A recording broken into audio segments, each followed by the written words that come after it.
Okay, welcome to the penultimate talk in the CrySP speaker series on privacy for the academic year. Our speaker today, it's our great pleasure to have Professor Claudia Diaz from KU Leuven in Belgium. Claudia is a well-known expert in anonymity research, and she's been doing this for over a decade now. And we're very privileged that she came all the way from Belgium to give this talk. So let's welcome Claudia Diaz. Thank you very much. Thanks, it's a pleasure to be here today presenting this paper, which will appear shortly in the IEEE Security and Privacy magazine, and the paper is joint work with Seda Gurses, who's a postdoctoral researcher in our group in Leuven.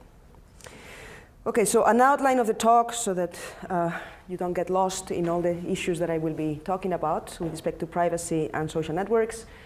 I will first talk about narratives.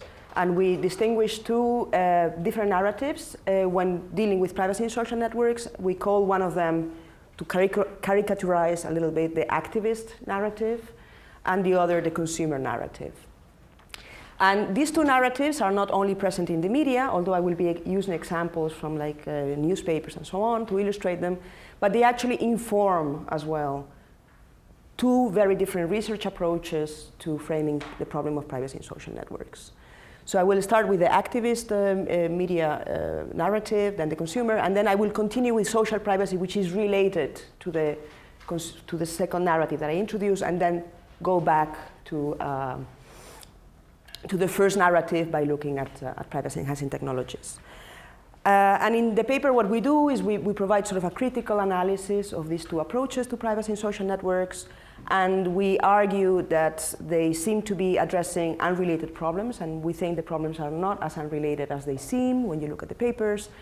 And we argue that it would be nice to have more integrated approaches to addressing privacy in social networks, but of course there are incredible challenges to doing so because of methodological goals framing differences between these two approaches. So we try to sort of understand what would be these challenges if we wanted to integrate, to have a more holistic approach to addressing privacy in OSNs.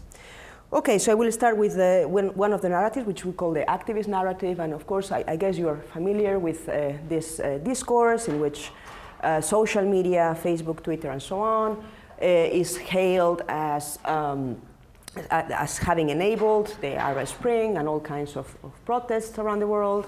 And things that they say Facebook and Twitter abetted, if not enabled, the historic region-wide uprisings of early 2011. Social media, its rise and its new activist users have played a critical role in mobilization, empowerment, shaping opinions, and influencing change. Another similar report, being capable of sharing an immense amount of uncensored and accurate information throughout social networking sites has contributed to the cause of many Arab Spring activists. Through social networking sites, Arab Spring activists have not only gained the power to overthrow powerful dictatorship, but also helped Arab civilians become aware of the underground communities that exist and made up of their brothers. So this is a very positive narrative of social media somehow bringing change in a very positive way, empowering people, fostering democracy, human rights, and so on, and providing means for people to contest power and make change. I must say that this narrative is not completely innocent, and it somehow fits into a wider discourse of Western countries exporting certain values that are seen as very valuable. And I'm not going to judge whether this is true or not, but it is true that it somehow very nicely fits with a wider discourse of Western countries, and in particularly the US, somehow exporting to these other undeveloped countries that need to be somehow changed and need to be more like us. And this is part of, this is one of the pieces that by exporting these services and technologies, they can become more like, so it is not completely, it has a background, I think, has a framing that is pre-exists the specific case of social networks. There is many criticisms to this narrative. One of the lines of criticism is that these reports completely exaggerate the role that social media has played in these uprisings and in these protests and so on, and that the real credit should be with the organization on the ground, with people, having personal networks, and that social media is merely one of the tools that they use to get together and to disseminate information. But even if social media wasn't there, they would be able to use alternative ways of communicating and organizing. So that, yeah, it is a nice tool to have, but it's not the game changer that it is sold as. But of course, when you get this tension between people trying to contest their governments typically don't like that, don't like to be challenged, so they react as well, and one of the reactions they have is with respect to people's access to these tools. So of course we hear about countries cutting off Facebook or Twitter or even the whole internet, as in the case of Syria, reported in this article. And very often in our research papers, we always talk about oppressive regimes that block social media and so on. I think it's not so easy to make this distinction between oppressive and non-oppressive regimes, so I think we have to be a bit more nuanced there. Other news articles, for example, talk about Russia implementing a centralized system to make it very easy to censor sites. And one of the reasons is, in Russia there is also some protest movements going on. People are using social media, so it is very nice for the Kremlin to be able to block this tactically in a moment in which maybe there are mobilizations going on.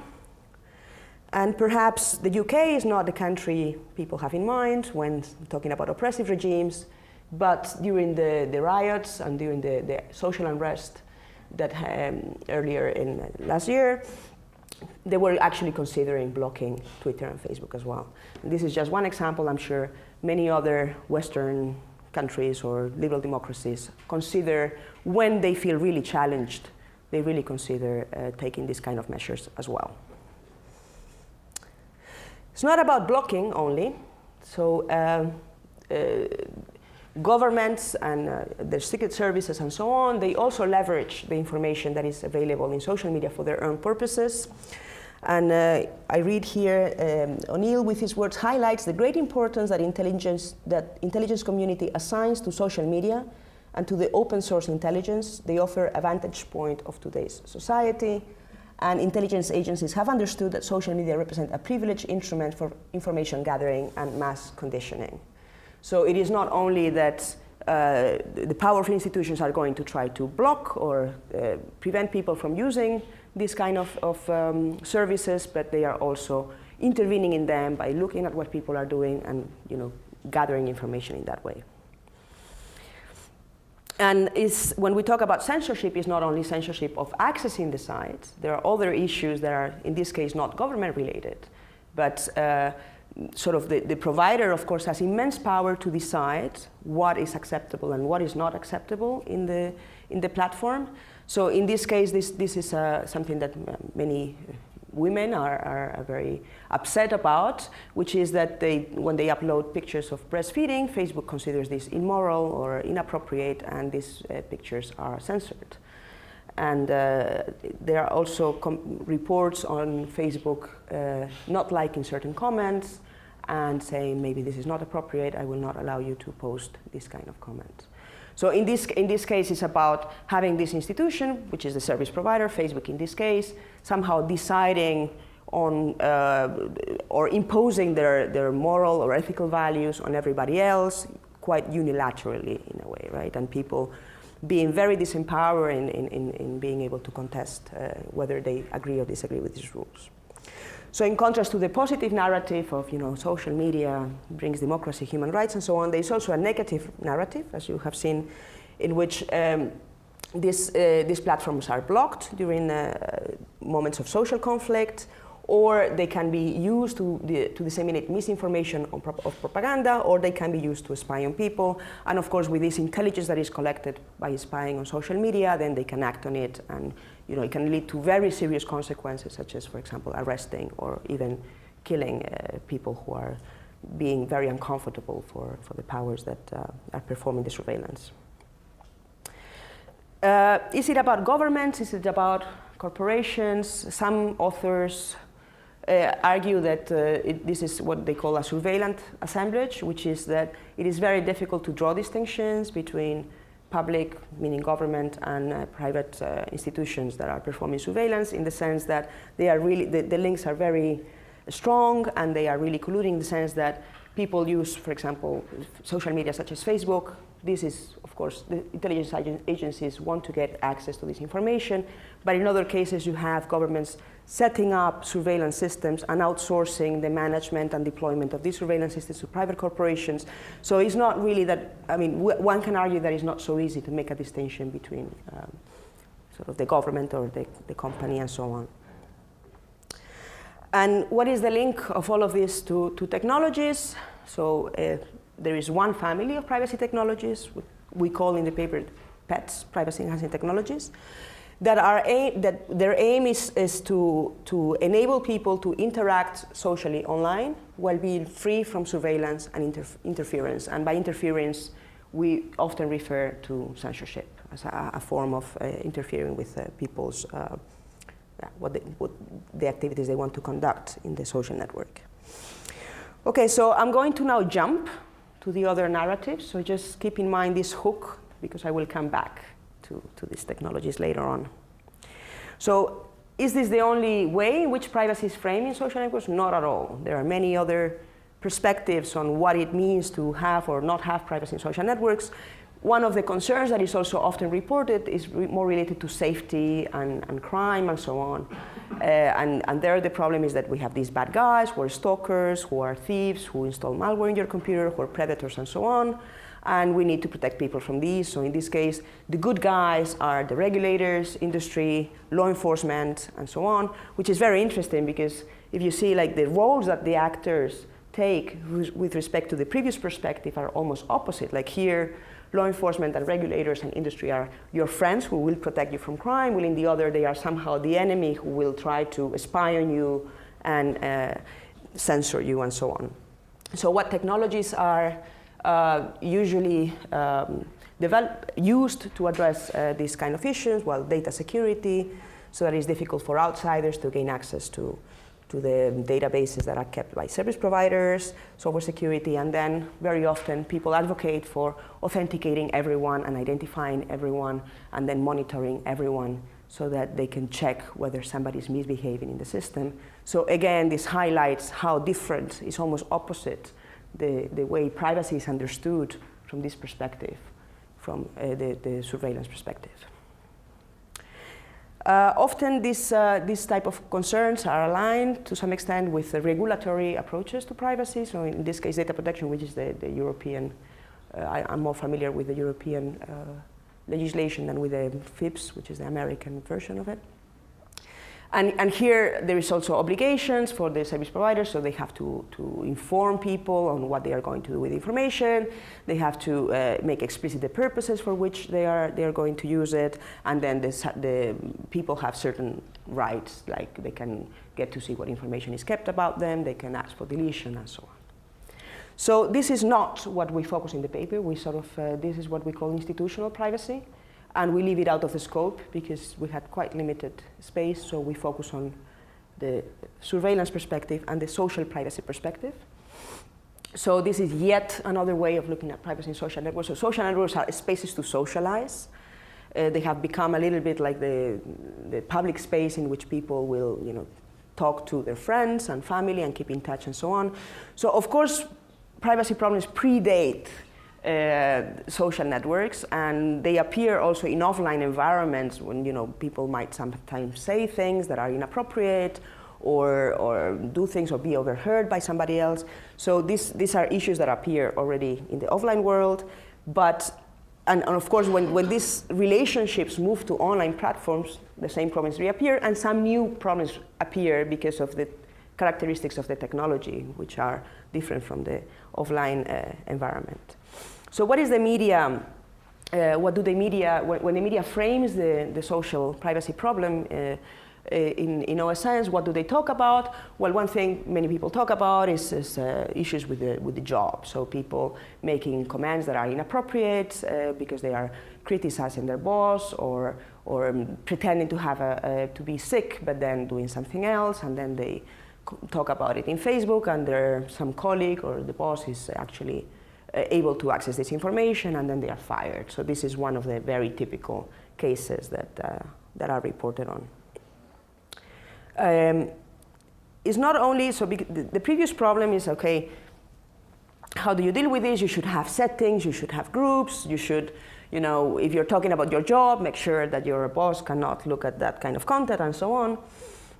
But it can go beyond that in the sense that even if you're very careful with what you make accessible to whom, there have been reports of people being forced to provide their passwords to employers, either potential employers or their actual employers, so that employers can look at what people are talking about in social media.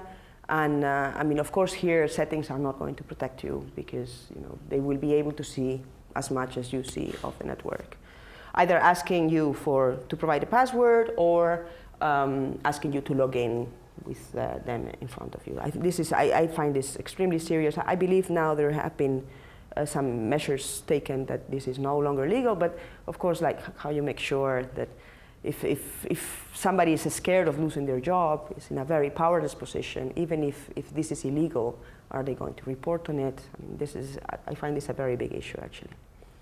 It's not just about jobs, it's also about families. So this was a case in which there were some gay students in the University of Texas, and they had very conservative, sort of fundamentalist parents, and the children were actually quite savvy, and they had configured the settings in a way that the parents could not access information that would somehow out them towards the parents.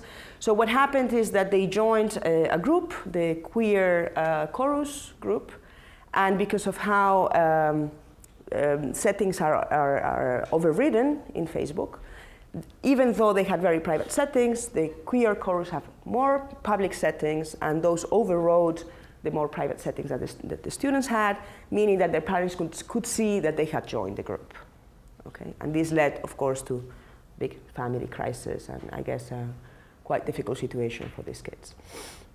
It's not only about outing. It seems that parents are the biggest adversary for teenagers and young people. They spy on their kids, and of course teenagers are very sensitive, and although many people have this discourse, young people don't care about privacy, they actually care a lot, and in part they care a lot because they have these adversaries, which are the teachers and the parents that try to sort of interfere with their lives, and they need to have like some private space from which adults are banned somehow. And sometimes the problem is bugs. So sometimes there are bugs in the system that allow people to access information that in principle they shouldn't be allowed to access. So what are the social privacy issues? How are they conceptualized when we look into research? So very often it's about context collision, in the sense that people have interact socially with others in many different contexts, the family context, the work context, the friends, and so on. And because in Facebook or in social media in general, these contexts are sort of flattened and put on the same plane, it is actually not so easy to select the context in which you are sharing information. People might disclose information without intending to or without expecting the consequences of the information disclosure. It could be that you share certain information that has context associated with it, but then the information is taken out of context, reinterpreted, and this could also lead to problems. And then there is the issue of people making inappropriate comments or content. Who decides what is inappropriate? This is also a big question. Is it you deciding, oh, that was inappropriate? Is it your social context? Or is Facebook saying, no, this is inappropriate? So what are the reasons why these social privacy issues appear in OSNs? Well, either people might not be able to properly configure the privacy settings because of usability reasons, or as I mentioned before, open settings overriding the more restrictive settings. You can have bugs, you can have people making mistakes, uploading the wrong picture, the wrong video, or people making decisions that later on they regret. Then other issues include the coercion, and then the difficulty of understanding the contract you're entering when joining a social network. So when we look at research on social privacy, and this is actually from a computer science perspective, although this is a problem that is addressed also from many other disciplines such as sociology, anthropology, and so on. But here, in the paper specifically, here I have some stuff that is not strictly computer science, but in the paper we really focus on groups that are within the frame of computer science, in particular human-computer interaction. So to perform social privacy research, one of the goals is to understand social privacy issues from a user and community perspective, and what is the relationship of these issues to the design of the technology. And then once you have understood this, you try to improve the design of the social network based on what users would like to have, what are their values, what are their preferences. And this includes, for example, making systems that are more intuitive to use, that behave according to expectations, that have appropriate defaults, that provide meaningful controls, and that help people make better decisions and support not only individuals to make better decisions, but also groups and communities to develop appropriate practices with which then everybody is comfortable and sort of diminish the frictions that might appear between people. So I'm not sure if you're familiar with the concept of privacy practices. In case you're not, I have like a little bit of background on that. So Palin and Dorish, they define them as actions that users collectively or individually take to negotiate their boundaries with respect to disclosure, identity, and temporality in technologically mediated environments.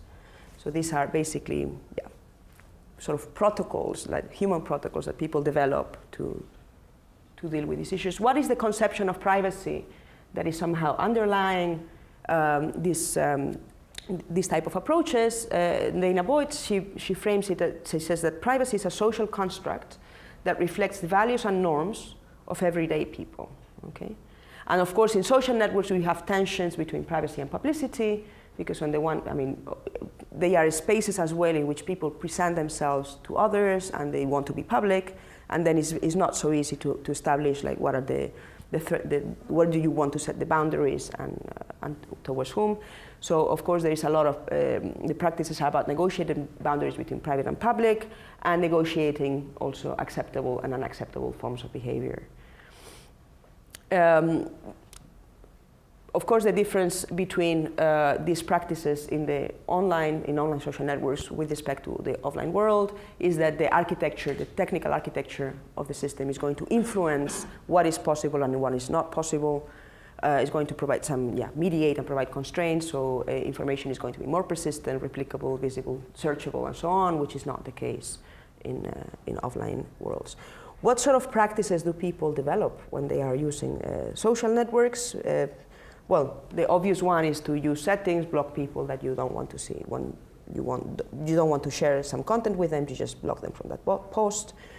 But also develop etiquette. So this is a quite interesting one. So it seems that it's really among people who are now, I guess, late teenagers or early 20s, it is really bad taste to like or comment a picture that was uploaded several years before, in which people were like 13 or so. Because when you do that, then the picture somehow reappears in the newsfeeds of everybody, and it sort of becomes an issue again, much when it's not like something that the person who uploaded the picture is probably not what that person wants to talk about at that moment. So I guess this is the equivalent of having your friends at home and then having your mother take your pictures when you were little and showing them to your friends. And if you're a teenager, that's really bad, actually. So I guess this is a bit the same. So it is, of course, what happens here is that if you do this, the system is not preventing you from doing this. But if you do this, then people are going to say, well, that's not cool, and there is some social pressure to not do that. People also not only, so using the settings is sort of a very hard way of leaving people in or out of a comment, but there are other ways that people use, such as using a certain type of language or a certain type of topic that indicates who the audience for that comment is, right? And then this is very much related to what Dana Boyd calls social steganography, in which people put messages that are difficult to interpret if you don't have a whole lot of context that somehow give meaning to the comment. And this can be like inside jokes or referring to, with certain keywords to things that happen, and only a few people know about that. So those who do not have information on that context, they will see the post, but they will not be able to properly interpret it. Having separate profiles, even having 2 profiles within the same network, but more often having profiles in different networks for different users. So people might use Facebook for a certain type of activities with certain type of friends, and then Twitter for another type of friends, another type of users, and so on. Deleting content so that it's not available. Like there was a girl that they interviewed that was deleting content after 1 day. So the content would be available for 1 day, and after that she was, okay, this is not necessary anymore, delete. And then even more sophisticated strategies. So this I found quite impressive actually, which is that, so in Facebook you can delete your account, but prior to deleting your account you have sort of an intermediate step, which is deactivating your account, okay? When you deactivate your account is not accessible to anybody else, but the information has not yet been removed from the system. So there was this girl, and what she was doing was that she would log in to Facebook, she would activate her account, she would be online for maybe a couple of hours, and then people could post in her wall and everything else. But when she would log out, she would deactivate the account so that nobody would be able to put something in her wall without her being there watching what is happening and being able to react immediately, right? So I thought that was pretty cool. And then, of course, the research questions that are addressed from this perspective is, how does the design impact these strategies? Does it enable certain practices or disable certain other practices? So another way of doing it, which is more from an individual perspective, is to look at privacy as decision-making, right? And this other definition says, I think this is from a paper from Acquisti, privacy is about people being able to make informed decisions with respect to information disclosure. So this is very different from privacy as a social construct that reflects the values and norms of everyday people, which is much more of a societal and community definition.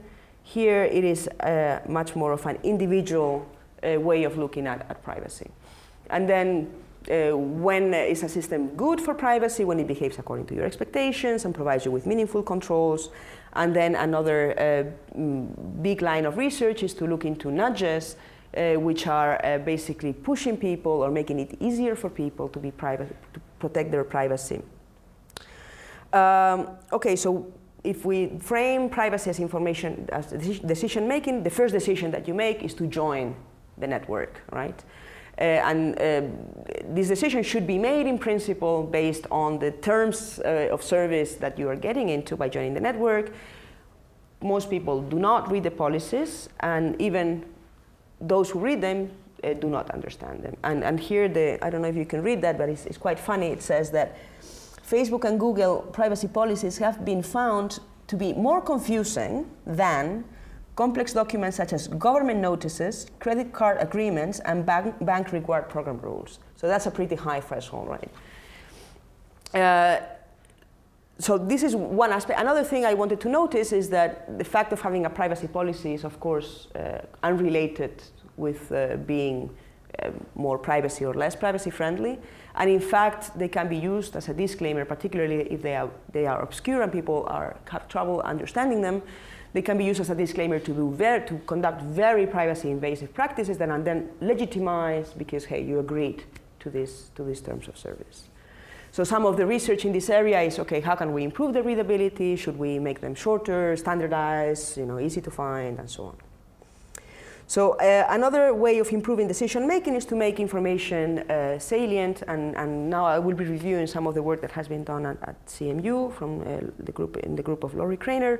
So one of the ways you can make information more salient here is, for example, this is based on P3P. When you go to a site, if the site has a policy that matches your preferences, then you get a green bird. If the site has conflicts, if the policy of the site has conflicts with your own policy, then you get a red bird, and then you can click there and see what the conflicts are. This is one example.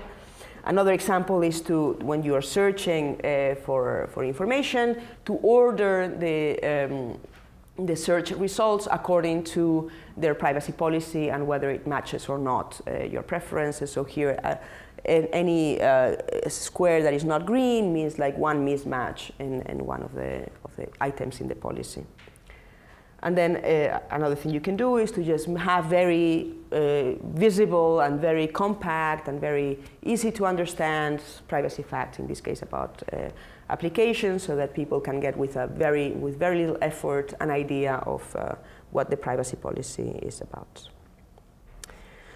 So context collision is one of these big problems that everybody identifies. A lot of the research is, of course, geared towards making it easier to segregate audiences that you might be interacting with in a social network.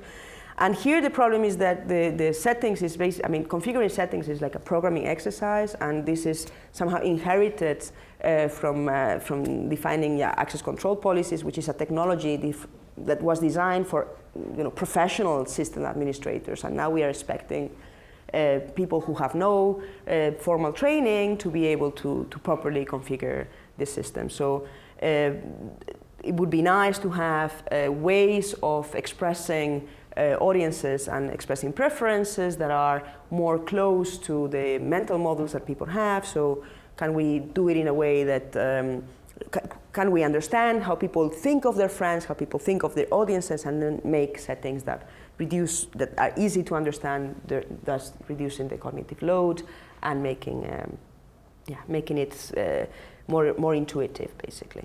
So what do people propose? So you can, for example, leverage attributes. So maybe you can automate the creation of groups based on like, these are people in your city, or these are people who went to your school, so they're likely to be colleagues, and so on.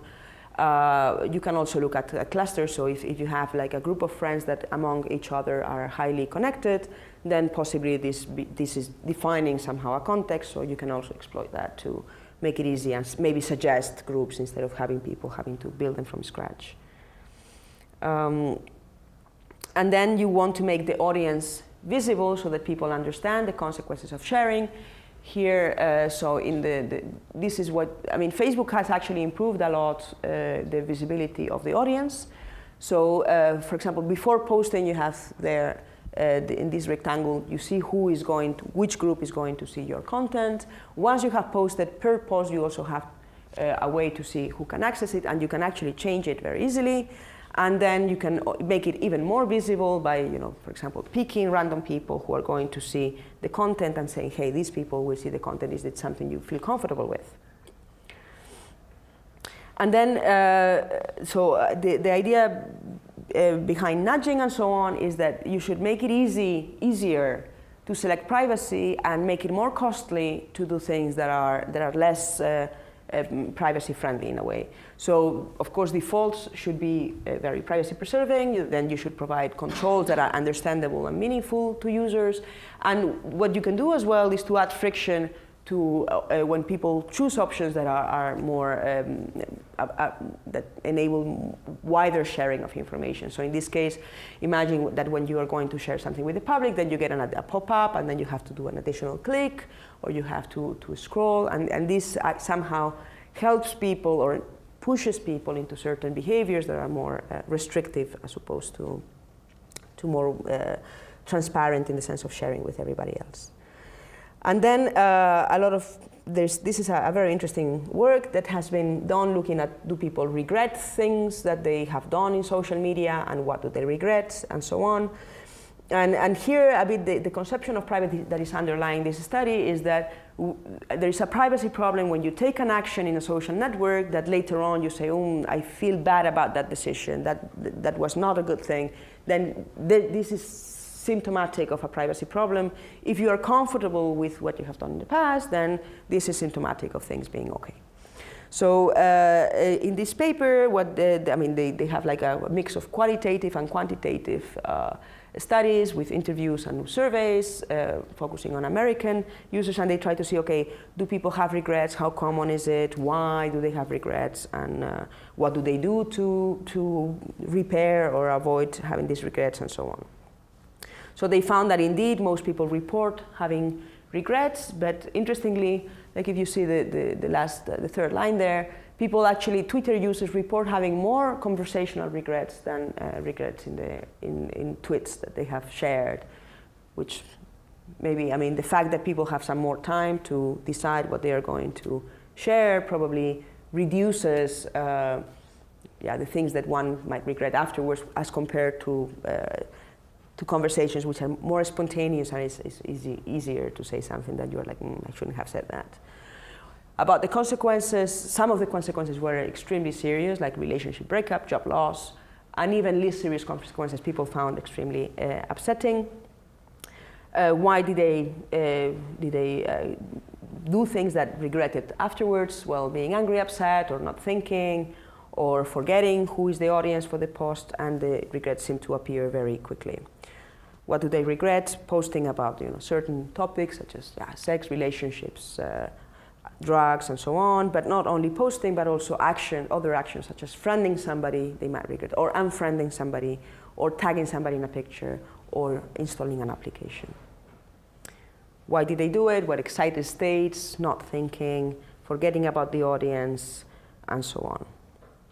So what can researchers do to help people not regret their actions, right?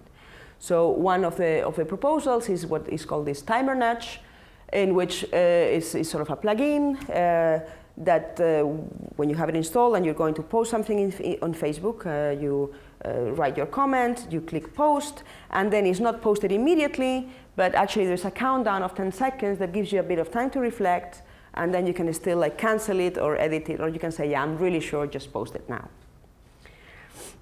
Another nudge is this called sentiment nudge,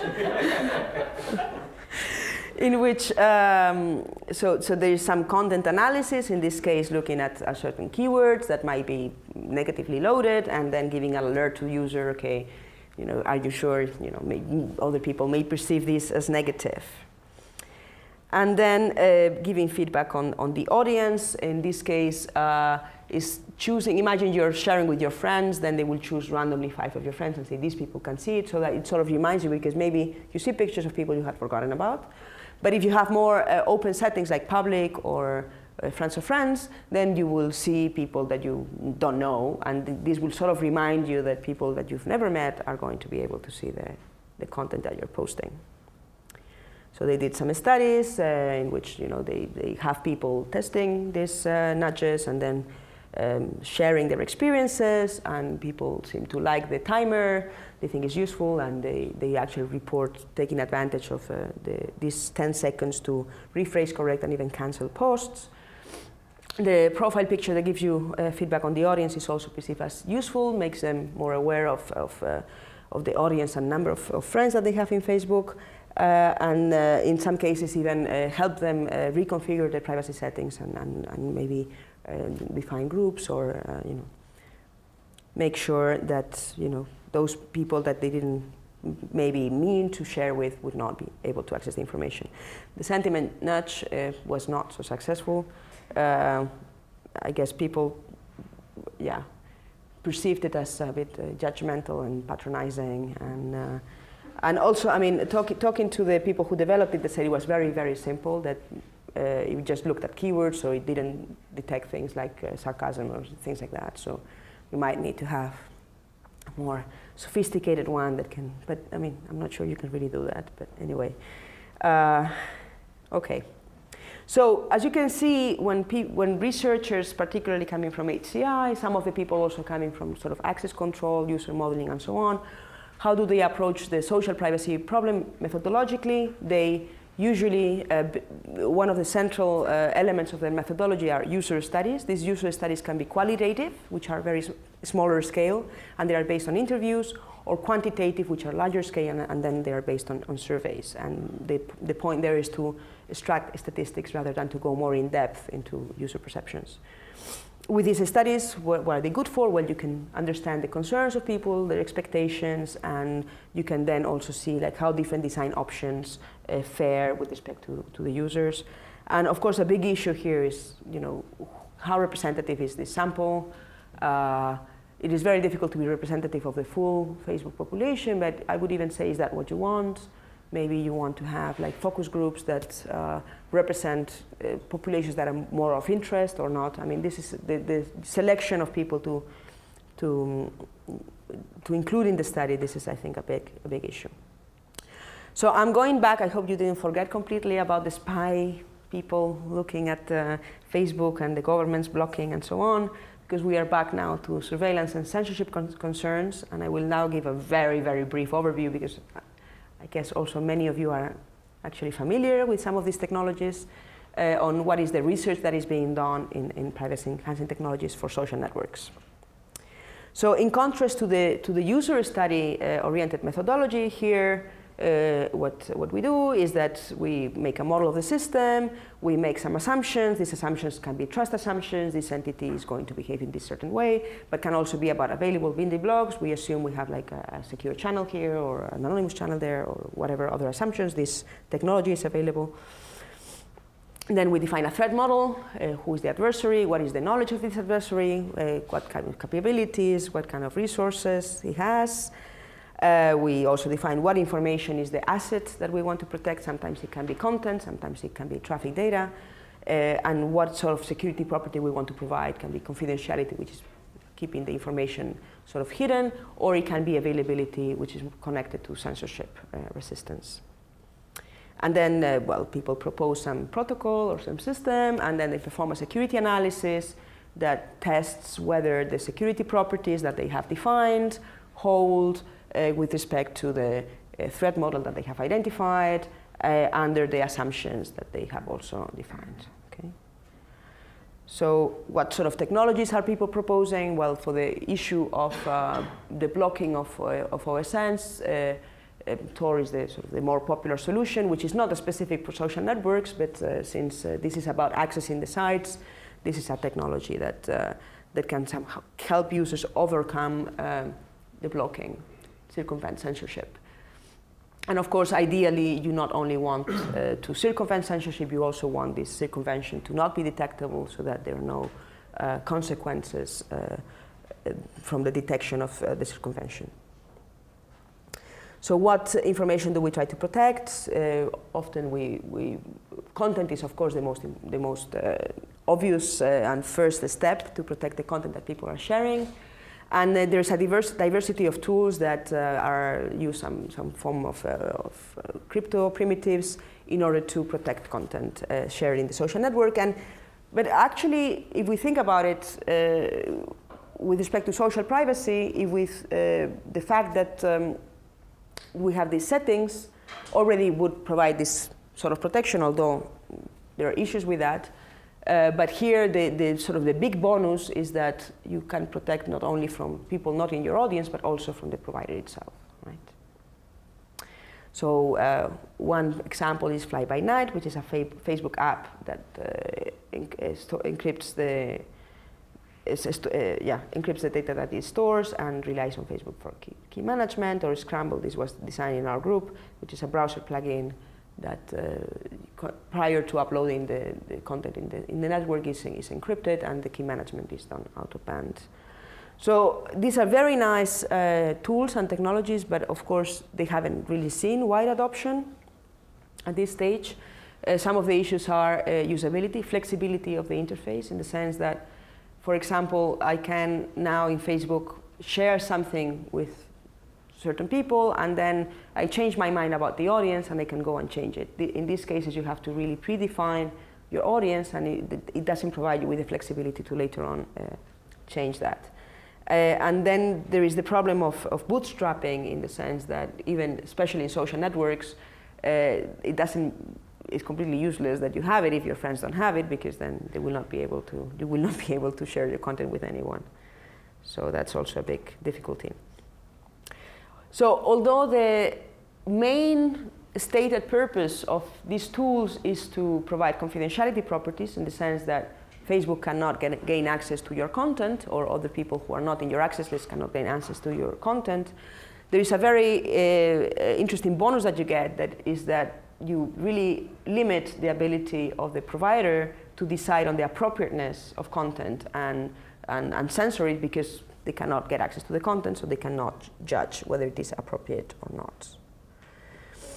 So of course a big question is, okay, but service providers may not like that you are concealing content from them. So what if they block it, right? And to me, a big question is, from a policy perspective, do you have the right to use these tools in OSN platforms, or is the provider allowed to say, no, if you want to use my system, if you want to interact socially in my system, I have to be able to look at your private content. That seems, I think that might create some reaction. So since these tools have not been widely adopted, we don't know what the reaction will be, but I'm very interested to see how they are going to react to it and what sort of arguments will come up, and also from a policy perspective, who has the right to push for their own interest here. And of course they would have good reasons to try to prevent the deployment of this. They would not be able to provide censorship, and also it goes to the heart of their business model, which is about content analysis and then serving ads that are related to people's interests. So one strategy you can use, if you say, okay, we would like to have this, but we don't want the service provider to know that we're using this, because if they know, then they would be able to block or delete your account, or somehow punish you for using these services, is okay, maybe we should do it in a way that the service provider is not able to know that you are actually encrypting information. So you can use some form of steganography. And some of the tools that have been proposed go in this direction.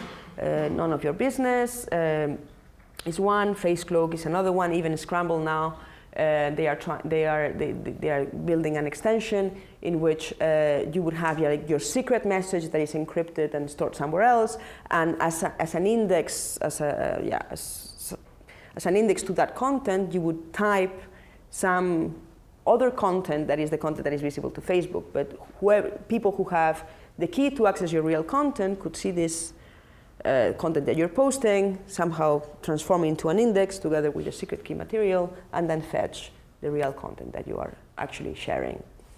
In FaceCloak, they propose having random text taken from the web or Wikipedia and so on. Now, I really have my doubts on, I think it's a very tricky strategy to use this, in the sense that you're still making visible information towards the service provider that is going to be taken as true, although it's not true, and there might be consequences from that. So imagine that there is random text that fetched from Wikipedia. I mean, whatever that text is about is going to somehow influence the profile that is made about you. And it's not that the service provider is going to say, okay, but I know this is a low quality profile, so I shouldn't rely on it. They are going to rely on it as if it was good, and they're going to make decisions based on it. And this could have positive or negative consequences for you. And of course, it's very difficult to control in which direction, whether the consequences are going to be beneficial or not. Claudia, can I correct you? Yeah. This is why we show the random text to the user. Yeah. We upload. Yeah. Yeah, but still, I mean, even if you show the random text to the user. You get to decide what should your picture be about. Yes, but still it's not, I mean, the thing is that if the concern is profiling will still happen. You will be able to keep confidential. It says that you're a soccer player instead of you being gay, right? So it's going to be less troublesome. Yes, I mean, I do agree that it helps you keep confidential the information that you want to keep confidential. But if with respect to profiling concerns, I am not convinced of what, I'm still trying to figure out what we are achieving with tools that provide obfuscation. Yeah. And this is about the undetectability of the tool, in the sense that if the tool is detectable, then it can be blocked. But if the tool is undetectable, then you have this reliance on whatever information that is not the real information that you want to share being taken as true, because the provider cannot distinguish, because that's actually the point, that the provider cannot distinguish the true from the dummy content.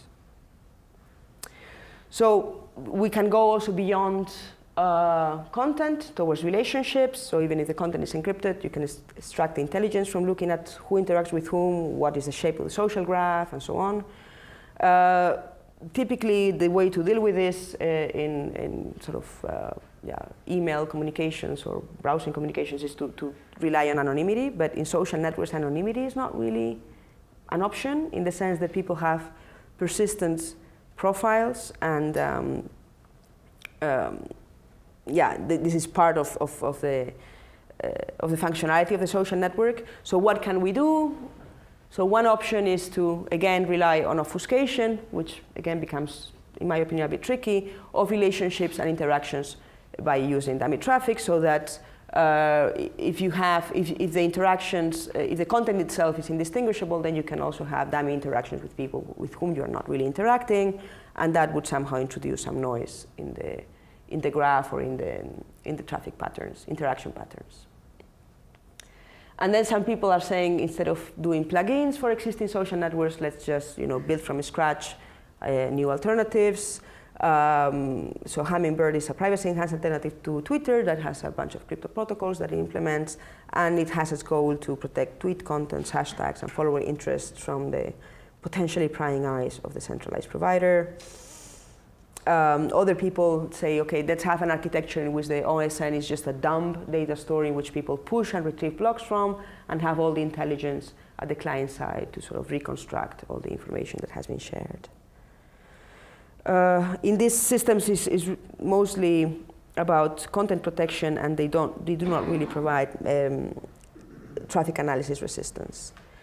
And then yet other proposals say, okay, let's do away with the centralized provider, because that sort of creates a threat model that is too strong. There is this entity that can see everything. So let's have distributed architectures, and in this way we do away with this sort of global adversary. But of course this introduces new challenges, such as how do you make available that information is available, synchronized, and even the threat model is actually very difficult to formalize. Okay, so two very different perspectives on what privacy means in social networks. If we wanted to have an approach to privacy that would take into account both this user perspective, but also the surveillance and censorship perspective, what are the challenges that we would find? So we identify some questions that are answered very, very differently in both approaches. One is, who defines what the privacy problem is? So who has the authority to say this is a privacy problem, right?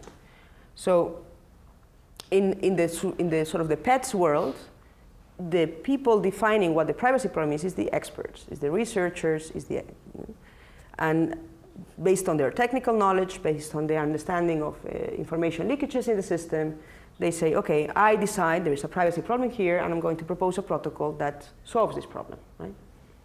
So it's a very technocentric approach to defining the problem. This has advantages and disadvantages. One of the advantages, of course, the experts are people in the best position to understand what is technically possible and how information could be abused to sort of harm the person to whom the information relates. But it also has important limitations, which is that often we just focus on what would potentially be possible from a surveillance perspective, for example, to do with the information.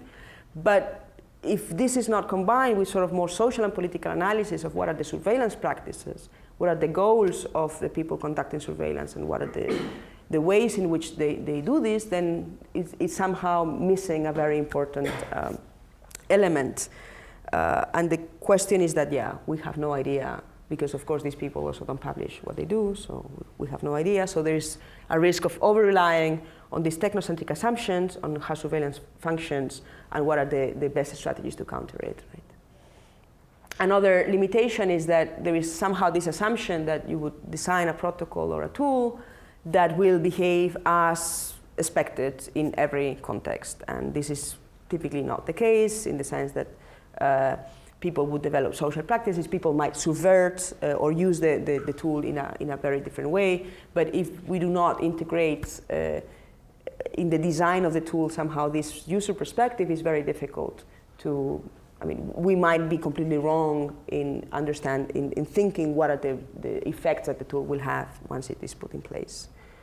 And then, of course, there is no emphasis typically on usability and user needs. So in the other case, in social privacy, it is not the researchers who define what the privacy problem is, it is actually the users. So if you ask the researchers, so what is the privacy problem? They say, we don't know. We have to ask the users to see what their privacy problem is. So again, this has advantages and disadvantages. On the good side, you take into account the user perspective, and it's very contextual. So it captures subtleties that are left out in otherwise. But of course, it has important limitations. One is, as I mentioned, the samples that you take. And would the typical college student in some university where these studies are conducted, would it have the same concerns that, for example, somebody who is doing political dissent in a country that has unrest and so on. Another limitation is that often these studies are very individual based, so you don't really get an insight into how the organizations who have the power to, the organizations that provide the service, what are their practices. So it's very much sort of front end without looking into the back end and the possibilities of what can be done in the back end. And then you have users having a limited understanding of how the infrastructure works and what is possible to what problems might arise from the information that they are leaking in them. Okay. If you look at the perspective that we left out of the scope in the paper, the more regulatory oriented perspective, there who defines what the privacy problem is the law, right? And the main limitation here is that you can be completely compliant with the regulation, and that doesn't imply that there is any privacy protection whatsoever. So another challenge is if not only who defines what the privacy problem is, but what data is in the scope of the privacy problem. So of course, in the case of social privacy, because it's users who are articulating the privacy concerns, the focus is mostly on volitional actions. So actions that users voluntarily take, such as content they generate, or actions that they feel are under their control. But of course, this leaves out all the implicit data, all the behavioral data of what information you're clicking, information that does not, so actions that do not provide a visible output, but still generate information that can be used for surveillance practices. And if we look at pets, in principle, all the data is in the scope because it doesn't focus only on content, but also on interactions and so on. But yes and no, in the sense that the risks of the privacy risks are only taken into account with respect to the adversary. So there's a very binary distinction in which you have defined an adversary, and disclosure of information towards that adversary is, privacy is over. But of course, sharing information with other entities that are somehow your intended audience, that is not a privacy problem at all. But we see in the other perspective that even in those cases, users articulate privacy concerns. So this is quite a different. And then another issue is that PETS is completely content agnostic in the sense that it's about, it doesn't take into account the semantics of what you're sharing in the network. While, again, semantics can be very relevant for social privacy.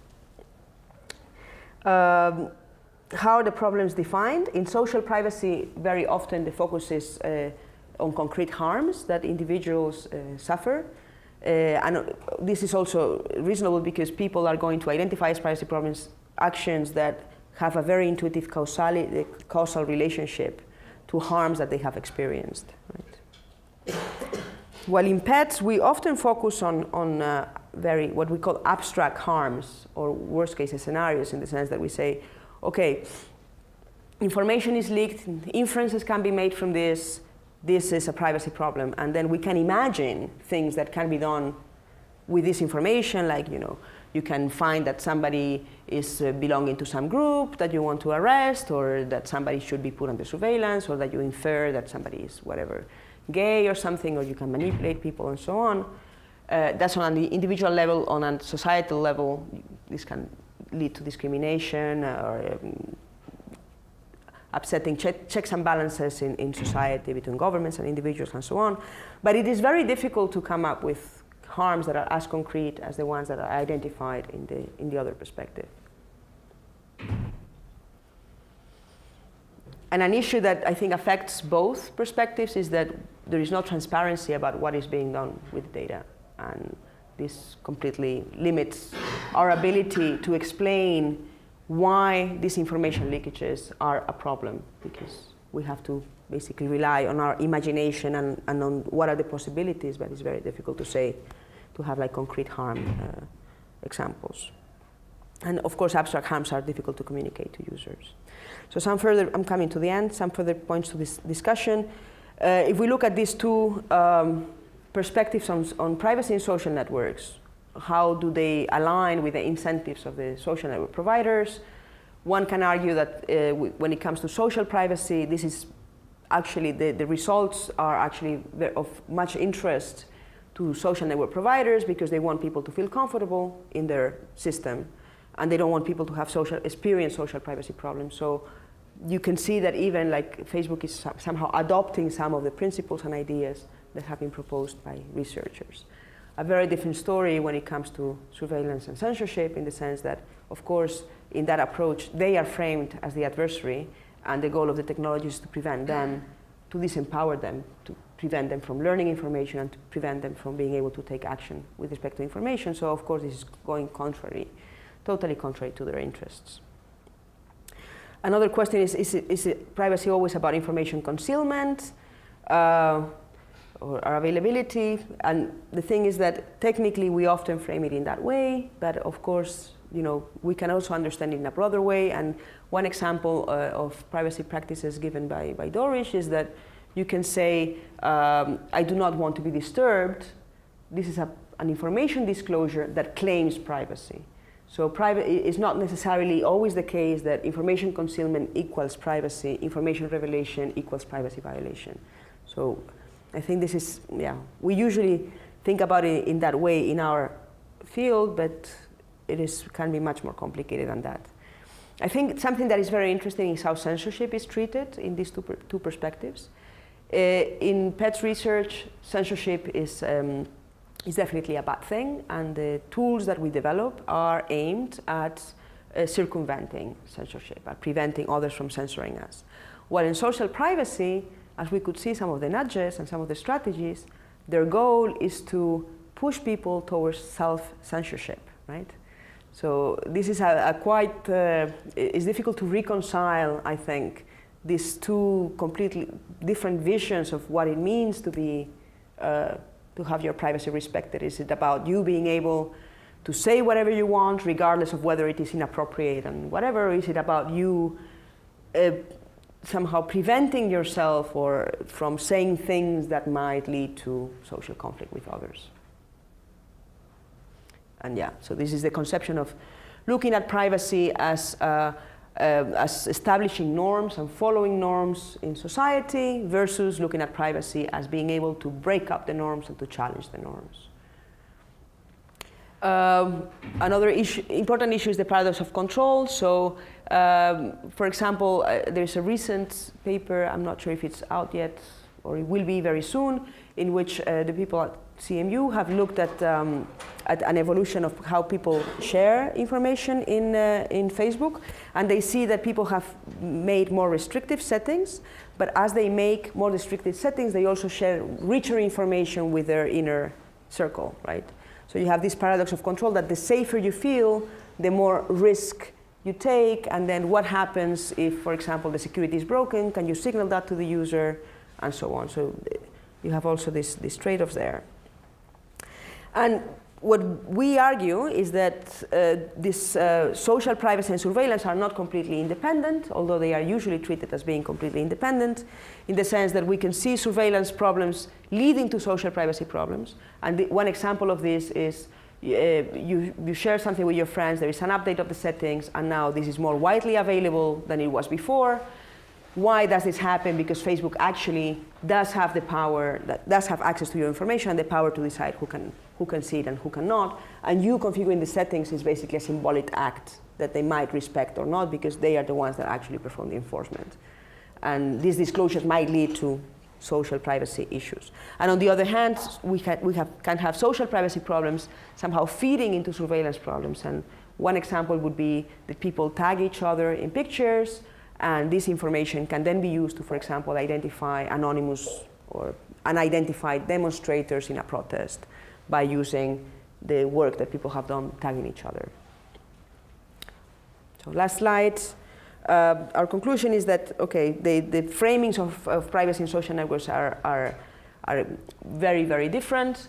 We see like different, not only different approaches from a research perspective, but also from a media narrative perspective. They're like different stories. It seems they're talking about different things. And these problems are tackled as if they were unrelated. Always in research, we have to make assumptions. We just focus on a small piece and we make assumptions about the rest. Now the question is the problem of privacy in social networks a big problem that then you can sort of tackle one little piece and make abstraction of the rest? Or are we talking about like separate problems like social privacy on the one hand, surveillance on the other hand, and then there is completely no even an understanding that these two are related? So we think that these problems are entangled, and that it would be nice to have an approach that covers both, that merges somehow both bases of knowledge, and but of course we understand that this is extremely challenging. So thank you very much. I'm sorry, I probably went over time, no?